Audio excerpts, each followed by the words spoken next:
Hello, good morning again. I'm back. So now, after the break, I'm going to talk about education. And I'm going to start by talking about universities. Now, I need to do something here that often happens in university debates before they start. I'm going to give you a trigger warning. And if you are easily offended by things that 99% of the population think are normal or funny, you need to leave the room and go to a safe space. And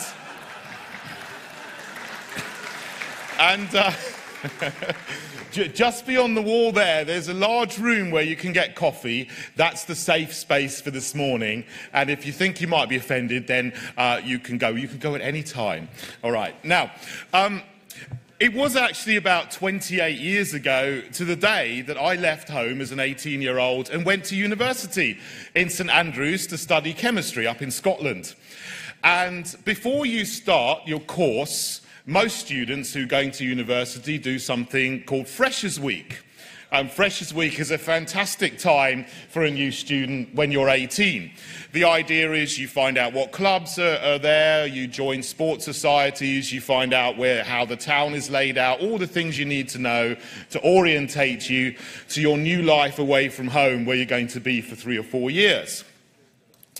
Now, over the last few years, there's a new element which is starting to creep into Freshers' Week, which is not yet compulsory, but probably will be soon, which is called diversity and inclusion training.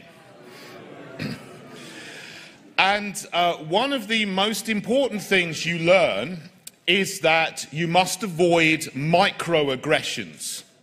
Now, microaggressions are things which are totally normal, but might annoy you slightly. But in the new era of snowflakes, microaggressions are the worst possible thing that can happen to anybody, because they might make you feel a little bit uncomfortable. And some of the things which they advise you not to do as a student are these. Eating foreign food, if you're not foreign. Because that's apparently cultural appropriation, and it might offend the people from the said countries whose food you're eating. Dressing up as a Red Indian.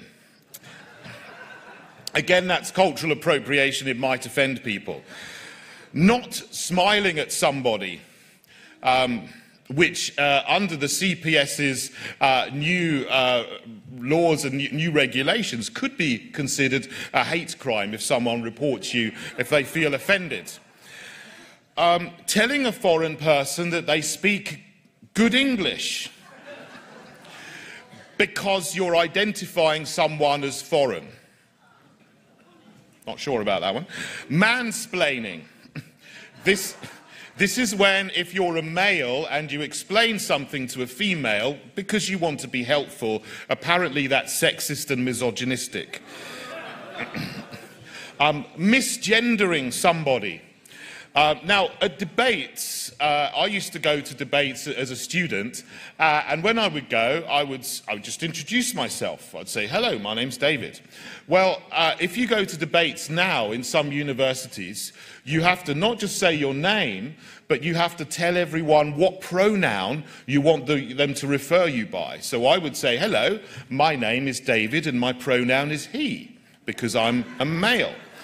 And someone might come up next and say, my name is Sally and my pronoun is she, because she's a female.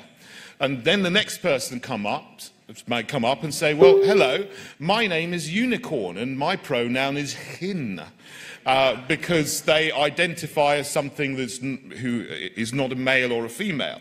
And if you don't use the correct pronoun, then you are no platformed, and people might need to go to their safe space. Now,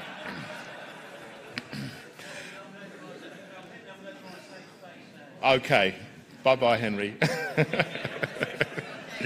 So, yes, Now, of course, this kind of thing is utter nonsense, and some of these courses might just as well be called How to Be a Narcissistic Snowflake, because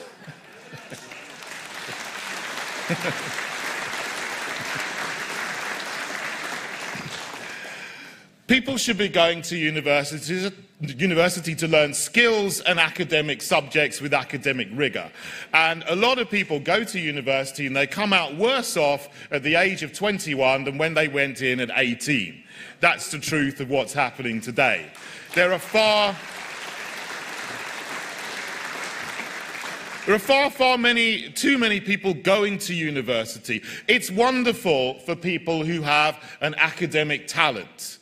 When I went to university 30 years ago or so, maybe 20 to 25% of people went and they did courses which largely were very useful. I did chemistry, people did engineering, people studied medicine, accountancy, law. Those kind of things, of course, are very, very valuable. But so many students go to university today and they come out with lots of debt and no skills. It would be far better for many people not to go to university at all, either to do an apprenticeship or to get a job at the age of 16, work for 5 years, and then they would have 5 years' worth of salary and lots of work experience and skills.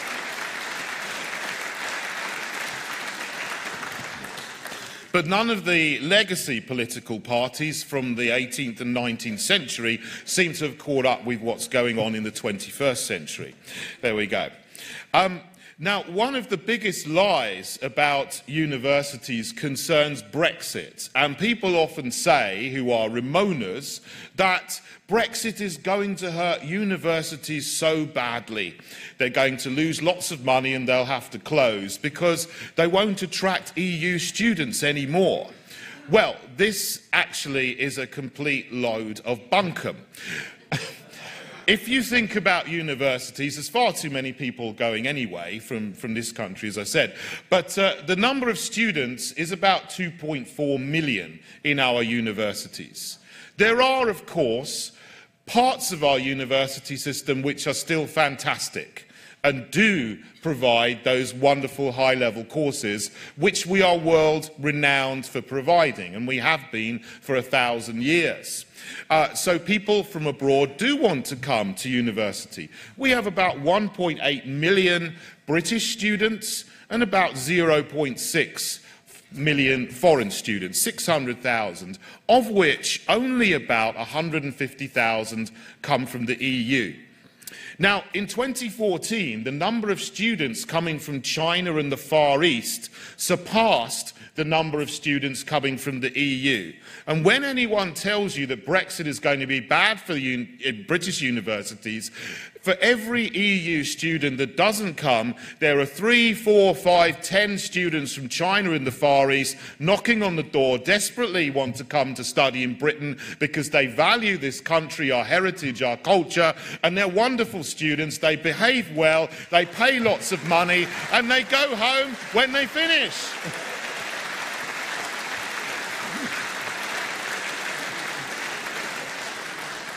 So it's important to bust these myths that Remoaners keep on telling us about why Brexit is bad. It's actually going to be very, very good because they love to talk about diversity. It will actually increase a good diversity of having students from all over the world who value what we do and will be able to take something back to their home countries with them when they leave.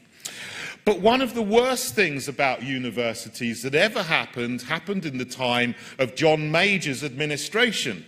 And he decided with his government to turn all of the polytechnics into universities, which is one of the reasons why we have a dearth of technical skills in our country today. What I say is bring back the polytechnics.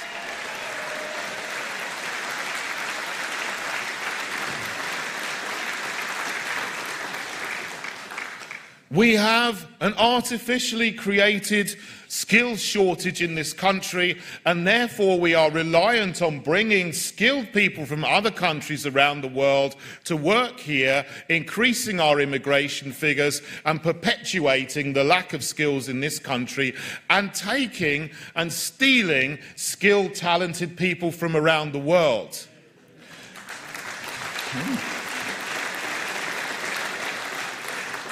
And some of the countries which are developing are just getting on their feet and developing their education systems, but they can't develop at the pace that they should be going because of this issue. Sierra Leone, for example, a Commonwealth country, from that country, 98% of graduates leave the country when they finished and come to work either in the UK or the USA. What we should be saying, harsh though it may sound, is no, you can't come, stay in Sierra Leone, build up your country there, contribute to the skills and talents and build up businesses there, and then your country will thrive.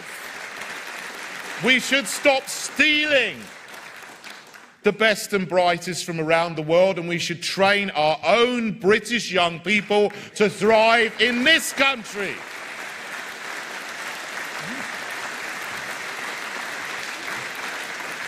And to do that, we must, of course, keep the academic strand going for those who are suited to it, but we must build the technical strands and the vocational strands. And that is true in our secondary schools as well. And our policies are the best. We have been saying all along we should have grammar schools, technical schools, vocational schools, specialist schools for those who are talented in sports and arts and music, so that children can thrive and get the skills that they need at the earliest age possible. Thank you. We need to turn back from pursuing the one-size-fits-all model, which was brought in by the Labour government and Shirley Williams in 1965. But the Labour apparatchiks, of course, who brought that in, love to send their own children to grammar schools and private schools. What's good for the goose is good for the gander. Absolutely. Now, it was wonderful yesterday in the conference. We have a new leader, we have a new brand, and what particularly caught my mind and my eye was a couple of the fantastic speeches we had in the morning, which very much dovetail into education. And we heard from Steve Crowther, and he mentioned Gramscian Marxism. And we heard from Bishop Michael Nazir Ali, and he talked about Marcuse and Gramsci again, and the effects that they're having on our education system. Now, who are these people, and what are they doing to our country, even though they're not from here?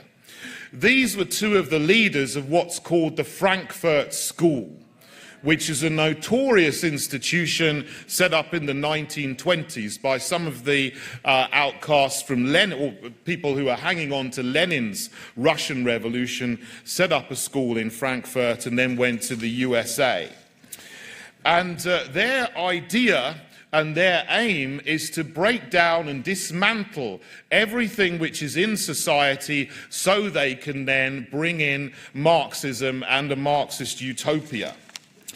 So what we're seeing in this country is not just Ramonas who appear just to be in favour of the EU. This is part of a whole system.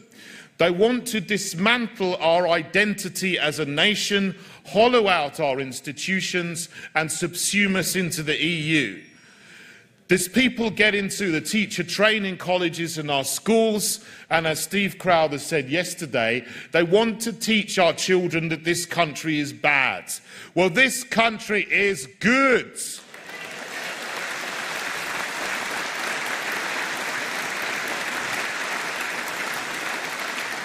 This country has a great history, which our children are denied the knowledge of. I learned something yesterday from Bishop Michael Nazir Ali, that from the 8th century, our history diverged from continental Europe. We were not part of the Holy Roman Empire, which was in the time of Charlemagne in France and Germany and Italy. We had a separate identity and history, and it's been forming since then and has given us common law, habeas corpus, the Reformation and the Enlightenment. And we must make our children proud of that and make sure they know our history so they can have an identity in this country. Now, the cultural Marxists also want to attack our faith, Christianity.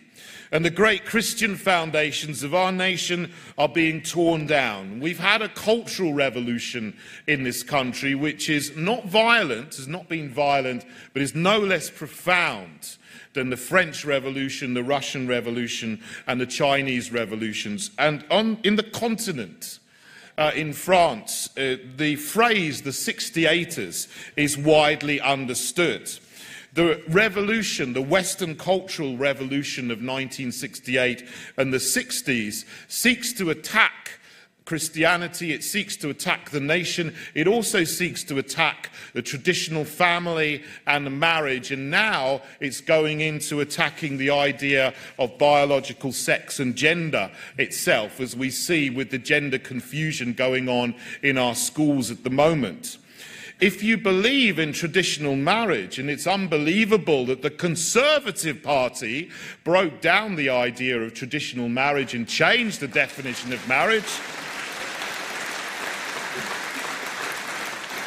If you believe that marriage is between a man and a woman, you often get persecuted, penalised and punished. Well, that should never happen in a free society with Christian roots.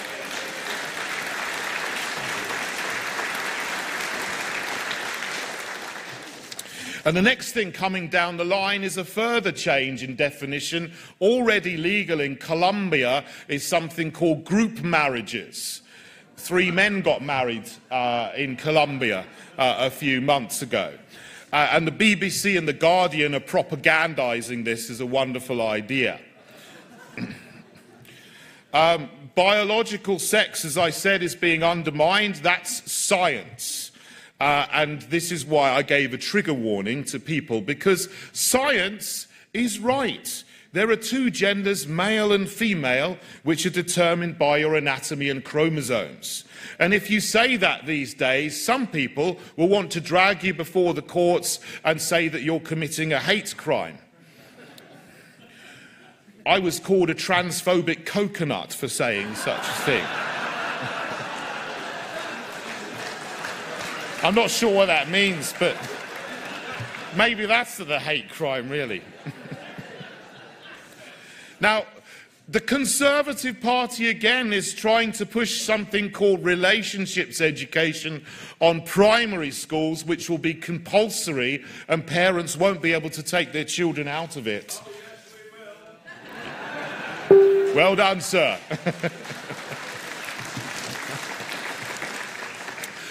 Somebody has got to stand up to this, because it's very confusing when you teach children that you're not boys and girls, that you choose your gender out of 69 different things. And it wasn't an idea that was even introduced or made up by a scientist. It was popularised and introduced into culture by a professor called Judith Butler. She wasn't even a psychologist. She's a professor of comparative literature in the University of Berkeley, California, one of the most mad left-wing institutions in the world. And it's being peddled as science. What a load of rot. And the Conservative Party are pushing it. They're not conservative anymore. Tony Blair spoke of the evil forces of conservatism. Well, I've got news for Tony Blair. We are the forces of conservatism, and we will stand up for our children, we will stand up for our nation, we will stand up for our faith, we will stand up for identity, and we will stand up for a pride in our country, our heritage, and our history. We will. Thank you. Thank you.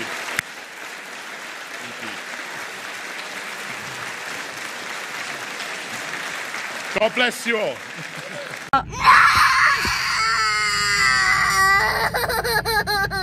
Jace, what do you think?